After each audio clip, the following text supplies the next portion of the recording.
오늘 우리에게 주신 하나님의 말씀은 에베소서 6장 1절로 3절까지 말씀입니다. 에베소서 6장 1절로 3절 신약 316페이지 제가 봉독해 올리도록 하겠습니다. 자녀들아, 주 안에서 너희 부모에게 순종하라. 이것이 옳으니라. 내 아버지와 어머니를 공경하라. 이것은 약속 있는 첫 계명이니 이로써 내가 잘되고 땅에서 장수하리라. 아멘. 에베소서는 사도 바울이 교회란 무엇인가에 대해서 쓴 편지라고 했죠. 그래서 여기는 책망이 있는 게 아니에요. 교회가 무엇인지에 대해서 이야기를 하면서 교회는 예수 그리스도의 몸이다 라고 이야기를 합니다. 그리고 지난 시간 예수님의 몸을 만드는 첫 삶의 현장이 어디서부터 시작되어야 되느냐? 부부관계에서부터 시작되어야 된다라고 말씀을 드렸죠. 에베소서 5장 18절에 보면 성령 충만을 받으라 하신 다음에 가장 먼저 부부관계에 대해서 말씀했습니다. 예수님을 믿는다는 것은 사람과의 관계에서도 예수님을 믿는 사람답게 나타나야 되는데 그 첫 현장이 어디라고요? 부부라는 것이죠. 자, 그런데 에베소서 5장 32절에 보면 이 비밀이 크도다. 나는 그리스도와 교회에 대하여 말하노라 라고 이야기를 해요. 그러니까 지금 사도 바울이 이야기하는 것은 교회를 설명하면서 부부를 예를 들어서 설명한다는 것이에요. 교회가 뭐냐는 것이에요. 교회란 예수님이 부부가 한 몸인 것처럼 이 땅 가운데 교회와 예수님이 한 몸이라는 것이에요. 그러니까 교회가 쪼개진다는 것은 뭐예요? 부부가 쪼개듯이 아픔이 있다는 것이죠. 교회가 영광을 받는다는 것은 부부가 영광을 받듯이 하나님의 영광이라는 것이죠.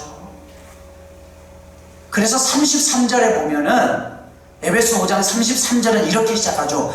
그러나 너희도 라고 이야기해요. 여기 그러나라는 접속사가 들어가요. 무슨 말이냐면 교회를 설명하면서 부부의 이야기를 하는데 이게 교회이기 때문에 부부하고 상관없다? 아니다. 교회를 이야기하지만 그럼에도 불구하고 부부관계 안에서도 한 몸으로서 살기 위해 노력해야 된다라고 이야기하는 것이에요. 교회는 단순히 교인들이 모여서 예배 드리는 것만이 아니라는 것이에요. 예수님과의 관계가 핵심이라는 것이죠. 그리스도는 교회의 머리고 교회는 그리스도의 몸이 됩니다. 예수님과 교회가 한 몸이듯이 예수를 믿는 부부 사이도 한 몸이다라고 이야기를 했습니다. 자, 그래서 남편들에게 뭐라고 했어요? 내 몸처럼 아내를 사랑하라고 했어요.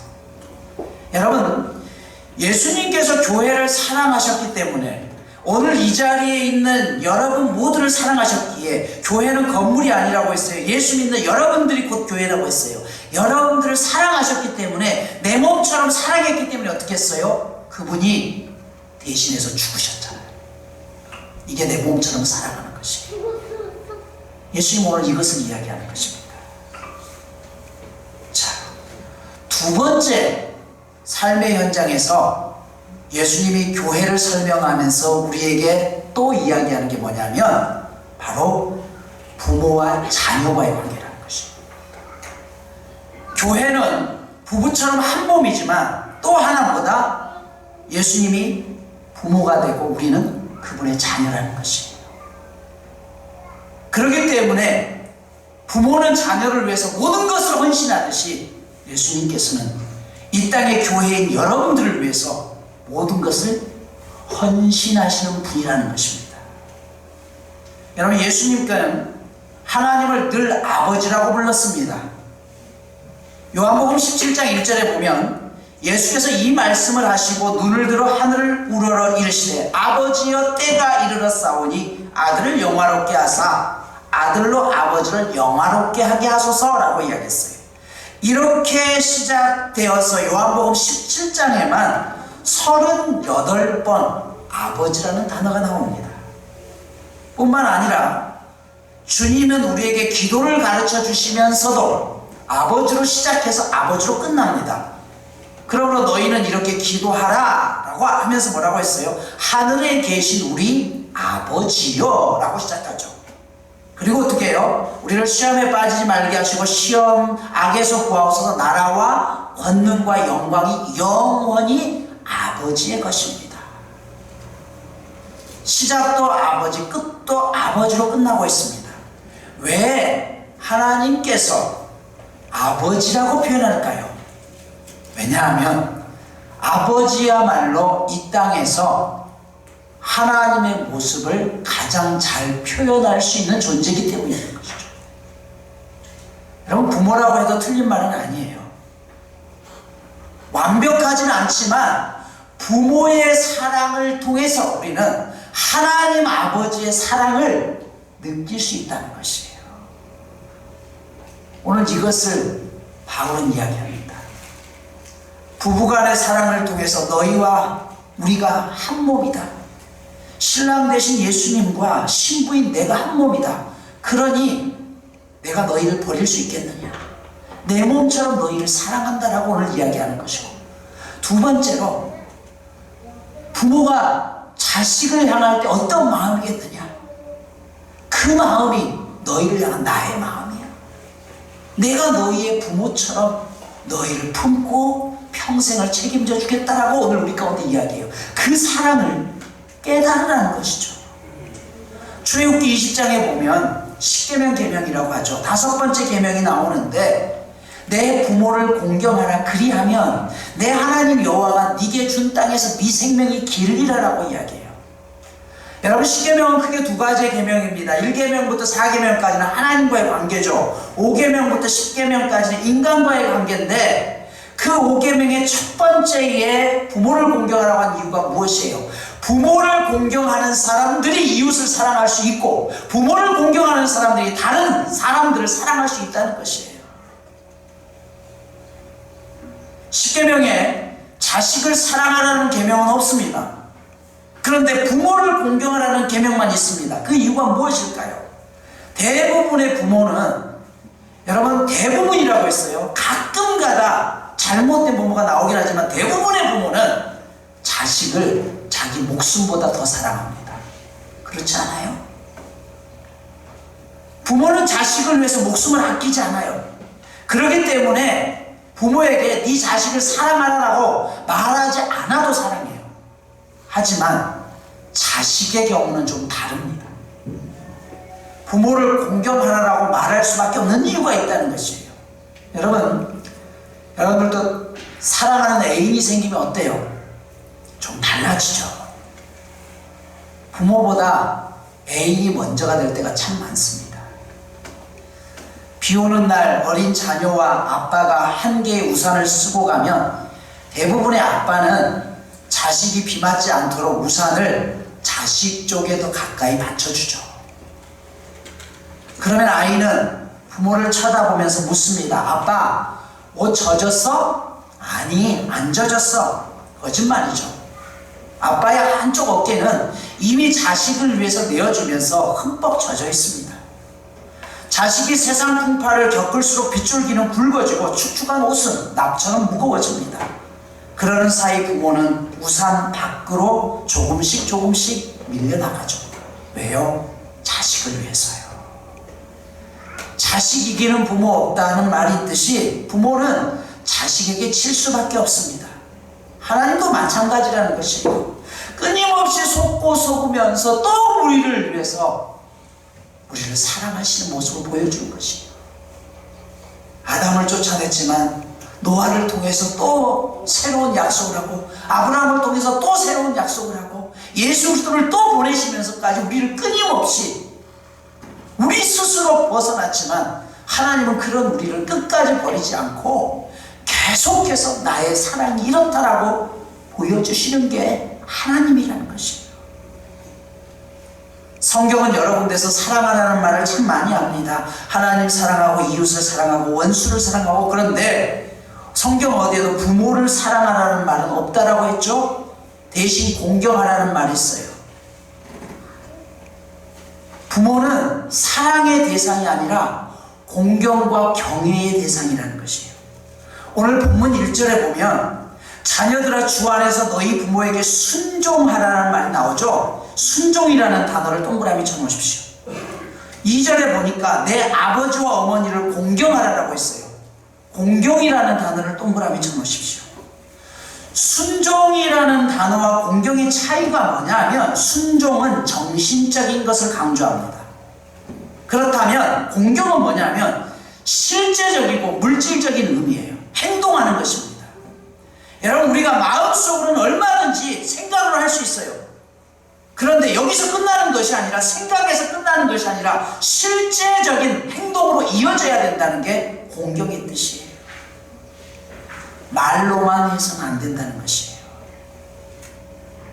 공경이라고 번역된 히브리어 단어 카베드라는 말은 무겁게 여기다 비중 있게 중요하게 여긴다는 뜻이에요. 부모를 공경한다는 말은 내 삶에서 부모의 존재를 무겁게 여기고 비중 있게 중요하게 여겨야 된다는 것이에요. 이 카베트라는 단어가 명령형으로 시작돼서 누군가를 무겁게 여긴다는 뜻으로 사용된 경우에 구약 성경에 총 4번밖에 나오지 않아요. 주보에 요약해놨으니까 그 본문을 찾아보십시오. 2번은 하나님께 대해서, 2번은 부모에 대해서요. 하나님을 경외하듯이 부모도 경외하라는 것이죠. 다시 말해 이 말을 거꾸로 뒤집으면 부모를 공경하지 않으면 하나님도 공경하지 않는다는 말입니다. 여러분, 믿음이 좋다라고 하면서 부모를 경외하지 않는다고 한다면 하나님 또한 경외하지 않는 것과 같다는 것이에요. 왜 하나님과 부모를 경외하라고 했어요? 지난 시간 말씀드렸죠? 두 분 다 생명을 주신 분이잖아요. 이 땅을 살아가면서 여러분, 난 부모에 대해서 받은 게 없어, 우리 부모는 날 사랑하지 않는 것 같아라고 느끼시는 그런 분들도 있을지 모르겠습니다. 그러나 그럼에도 불구하고 육신의 부모가 계셨기 때문에 내가 이 자리에 있는 것이에요. 그리고 그렇게 받은 상처 때문에 내 자녀에게도 동일한 부모로서 살겠습니까?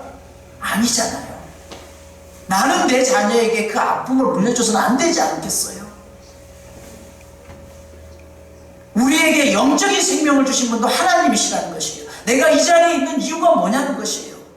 때로 어떤 분들은 그렇게 생각해요. 하나님 아버지 하면 하나님 아버지 그것 자체부터 아버지는 나를 때리기만 했고 폭행을 했고 하나님 아버지도 그런 분 아니야라고 생각할 수 있어요. 아니라는 것이에요. 그럼에도 불구하고 생명을 주신 분이 하나님이시라는 거예요. 영적인 생명을 허락하신 분이 하나님이시라는 것이에요.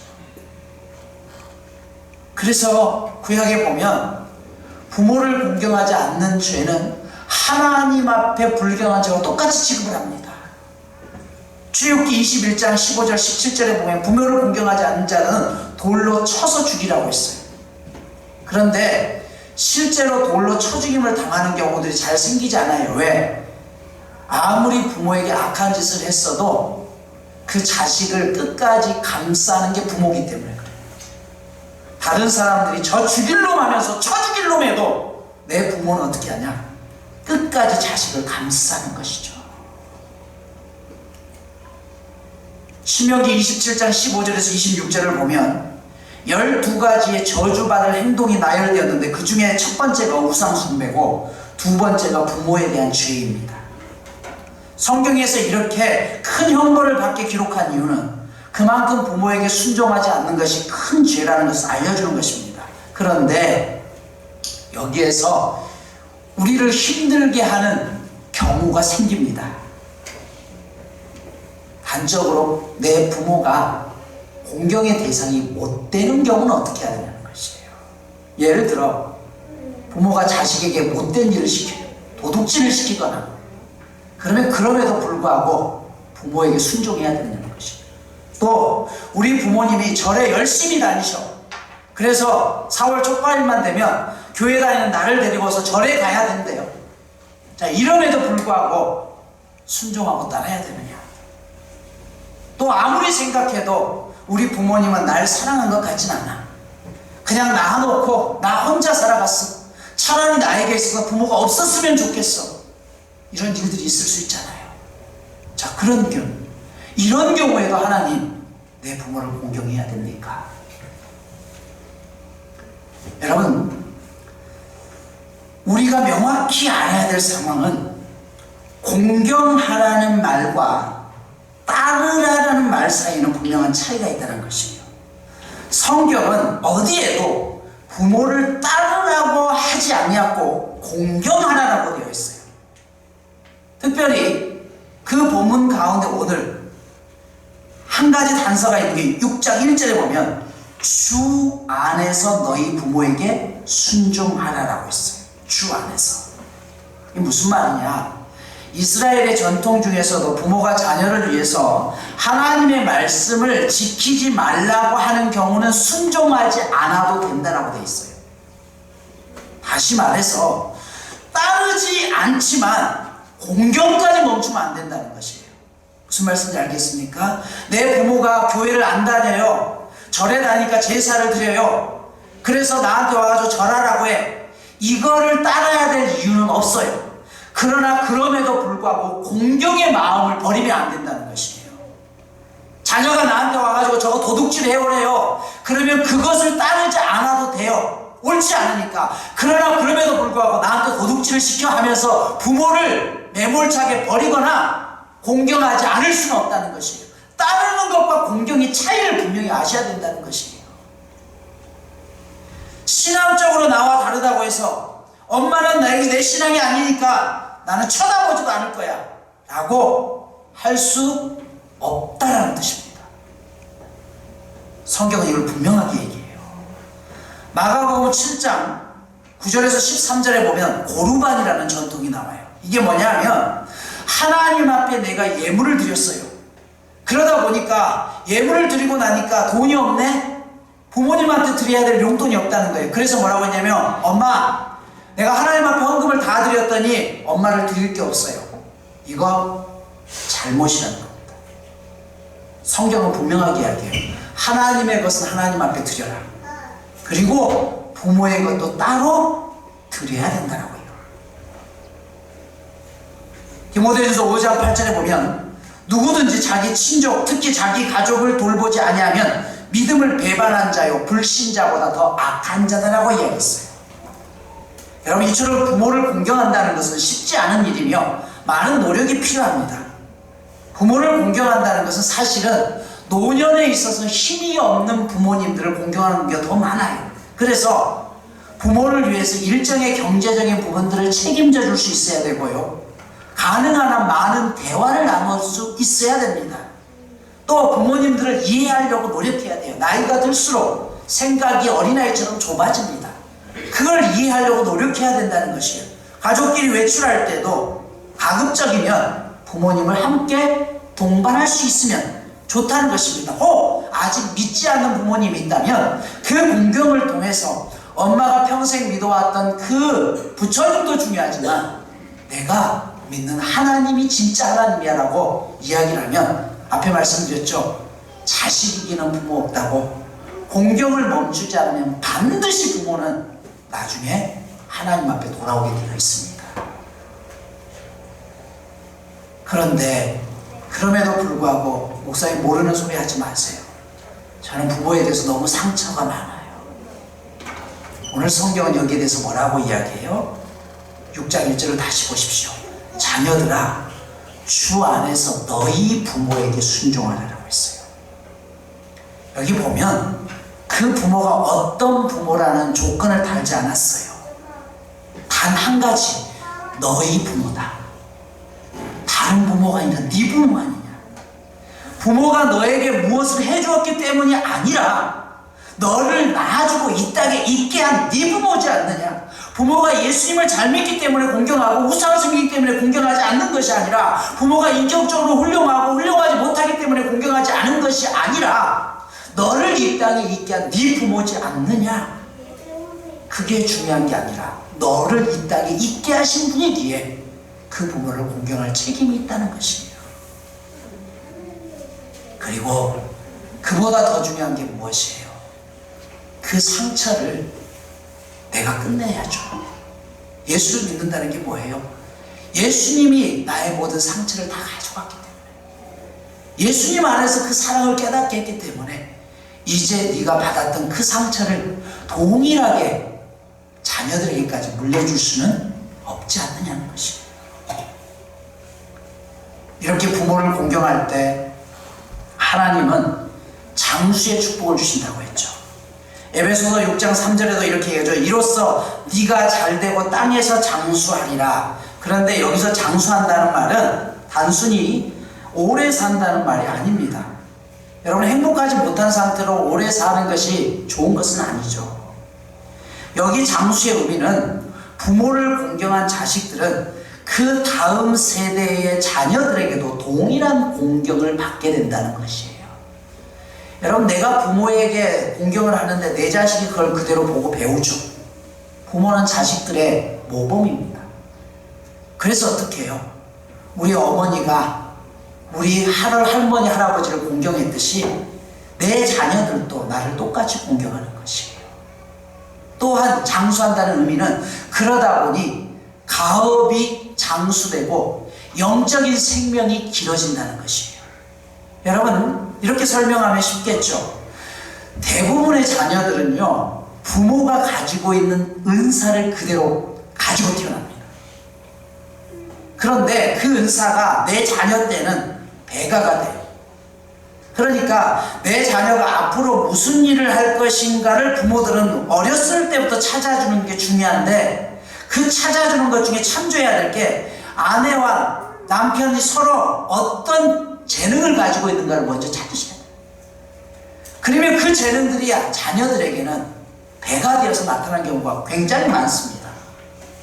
그런데 여러분, 부모를 공경하지 않으면 그 자녀들이 내가 가지고 있는 그 은사 자체를 거부해요. 나는 엄마 생각만 해도 싫어. 치가 떨려. 근데 그걸 좋아할 리가 있겠어요?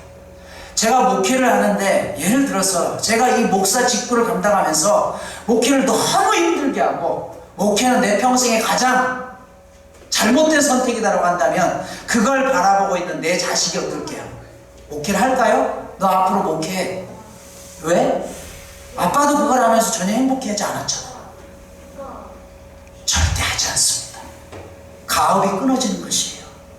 내가 조그마한 사업을 하나 하고 있어도 그 사업을 하면서 전혀 행복하지 못한 모습을 보며 그걸 내가 물려준다고 한들 그 자녀가 그걸 물려받으려고 하지 않는다는 것이에요. 반면 거꾸로인 경우, 작지만 부족하지만 세상 사람들 보기에는 아무것도 아닌 것 같지만 내 부모를 공경하는 자녀들은 그 부모에게 있는 그것을 나도 아빠 내가 그거 물려받을게요 라고 함께 덤벼드는 것입니다. 이게 뭐예요? 결국은 내 가문에 있는 가업이 오래 길어지는 것이에요. 신앙생활 하는 우리 부모님들이 있는데 부모가 교회만 다녀갔다 오면은 항상 교회에 대한 불만이 있고 신앙생활의 즐거움을 전혀 보여주지 못해요. 그러면 그 자녀들이 그 모습을 보면서 엄마 아빠는 교회 다니면서 그렇게 맨날 짜증만 내고 맨날 힘들어만 했는데 왜 나한테 예수 믿으라고 해? 여러분, 그러지 않겠습니까?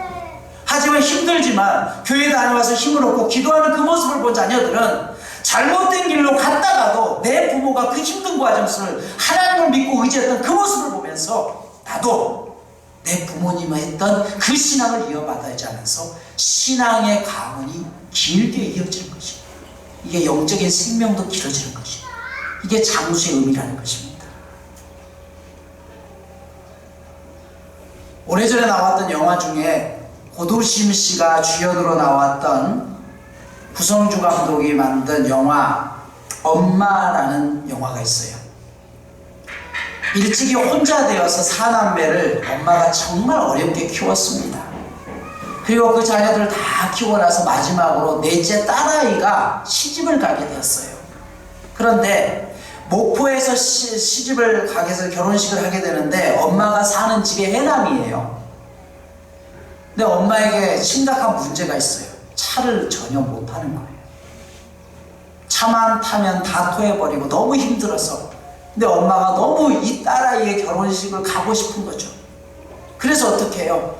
차로 가면 한두 시간이면 갈 수 있는 거리를 차를 타지 못하니까 그래도 그 딸의 결혼식에 참여하겠다라고 해가지고 식구들과 함께 해남에서 목포까지 며칠을 걸어서 가는 거예요.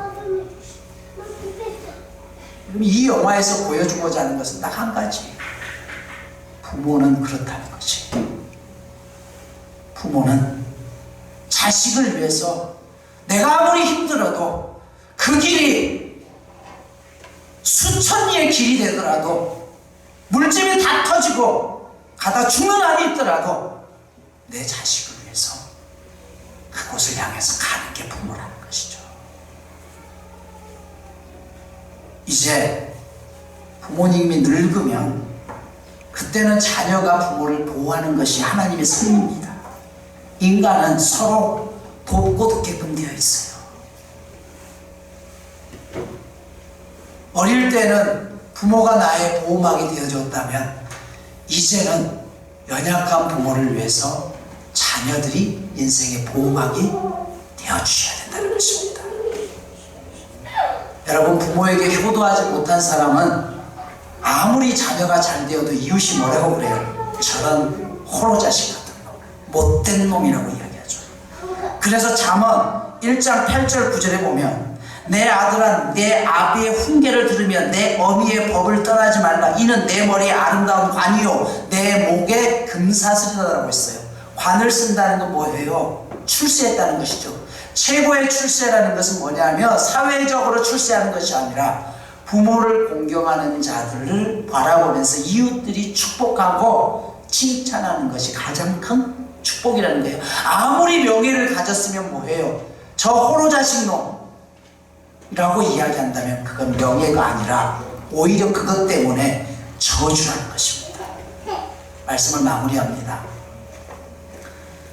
어쩌면 우리 가운데 많은 분들이 부모님을 떠나보내신 것도 있습니다. 그리고 세상을 떠났던 부모님을 추모하는 것은 어렵지 않습니다. 돌아가신 부모님에게는 불효자는 없습니다. 돌아가신 부모님을 생각하며 눈물 흘리지 않는 자식이 어디 있겠습니까? 돌아가신 부모에게는 다 효자입니다. 왜냐하면 더 이상 감정적으로 얽힐 일이 없기 때문이죠. 문제는 살아계신 부모님이에요. 사람들은 살아계신 부모님에 대해서 미묘하게 이중적인 감정을 가지고 있습니다. 끝없이 때로는 힘들 때 생각나고 파고들고 싶은 존재인가 하면 가까이 있다 보면 때로는 부담스럽고 밀어내고 싶은 존재가 부모라는 것이에요. 이게 감정적으로 얽혀있기 때문에 그렇습니다. 그러나 그럼에도 불구하고 우리는 내 인생을 있게 하신 부모님을 공경하는 것을 멈춰서는 안 된다는 것입니다. 또한 하나님은 이것을 통해서 오늘 우리에게 이야기합니다. 내가 너희의 부모야. 내가 너희의 인생을 내 몸을 버리기까지 끝까지 너희를 놓치지 않고 사랑할 거야. 네가 내 마음을 알지 못하지만 너도 부모가 되다 보면 언젠간 알게 되겠지. 바로 그것이 너희를 향한 나의 마음이야. 그러니 사랑하는 자녀들아, 너희들이 힘들어하면 나도 힘들고 너희가 이 땅에서 잘 되면 나도 기뻐하는 것이야. 그 마음을 너희가 알고 아무리 힘들어도 어쩌면 가까이 하면 부담스럽기도 하지만 때로는 힘들면 찾아드는 부모와 같이 하나님 아버지도 우리에게 그런 존재가 아니던가요? 어느 순간은 그렇게 하나님이 그립다가 어느 순간은 또 하나님을 밀어내고자 할 수밖에 없는 우리의 마음이 세상적인 미련의 부모와 동일한 마음으로 엮여 있다는 것입니다. 그럼에도 불구하고 우리가 알아야 될 것은 그 하나님을 끝까지 경외하는 것을 놓쳐서는 안 된다는 것이죠.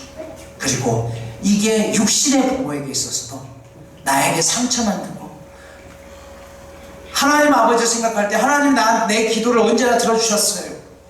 나를 이렇게 힘든데 하나님 돌보기나 했어요 라고 그렇게 생각하시는 분들도 분명히 있을 수 있습니다. 그러나 그럼에도 불구하고 영적인 생명을 주신 분은 하나님이시라는 것이에요. 육적인 생명을 주신 분도 우리 부모님이듯이 여러분들이 그 하나님과 부모에 대한 공경을 잃어버리지 않을 때 하나님은 이 땅에서 너의 인생의 삶을 더 풍성하게 하고 장수하게 되고 네 가문에 축복을 내리실 것이다 라고 말씀합니다. 이번 주 미션을 드리겠습니다. 매주 미션에 들어가죠. 특별히 어린 자녀들에게 부탁드립니다. 부모님이 저녁 때 퇴근하고 돌아오시면 방에 누워서 엄마 왔어? 아빠 왔어? 그러지 말고 그 자리에서 일어나서 현관 문 앞에 와서 엄마 왔어요 라고 인사하시기 바랍니다. 나이 드신 분들도 마찬가지입니다. 부모님이 어디 다녀오시면 꼭 오셔서 현관문 앞에서 엄마 다녀오셨어요 라고 인사할 수 있는 이번 주 미션입니다. 이번 주 내내 우리 아이들도 보겠어요. 또 하나, 직장 생활을 하시는 자녀들이 있다면 이미 어버이날 용돈도 챙겨드렸겠지만 이번 주에 다시 한번 작더라도 구별해서 조그마한 용돈을 드리시고 거기에 짧게나마 편지를 써주시면 좋겠습니다. 엄마 아빠 나를 낳아주셔서 감사해요. 그리고 이미 돌아가셨던 분들이 있다면 여러분들이 평상시에 부모님처럼 모시고 있는 분을 향해서도 그렇게 한번 베풀 수 있었으면 좋겠습니다. 이 한 주간 우리의 어르신들에게 부모님들에게 그와 같은 성의를 보이고 또 함께 자녀된 그 권세와 그 의무를 다할 수 있는 우리 모두가 되시기를 간절히 축복합니다. 하나님, 이 땅을 살아가면서 내게 생명을 주신 분이 부모님이시고 영생을 주신 분이 하나님이십니다. 그럼에도 불구하고 마치 내가 모든 것을 다 한 것처럼 그렇게 살아왔던 저희들을 용서하시고 이 한 주간 다시 한번 부모님의 사랑과 하나님의 사랑을 느낄 수 있는 귀한 한 주가 될 수 있도록 도와주시옵소서. 예수님의 이름으로 기도드리옵나이다. 아멘.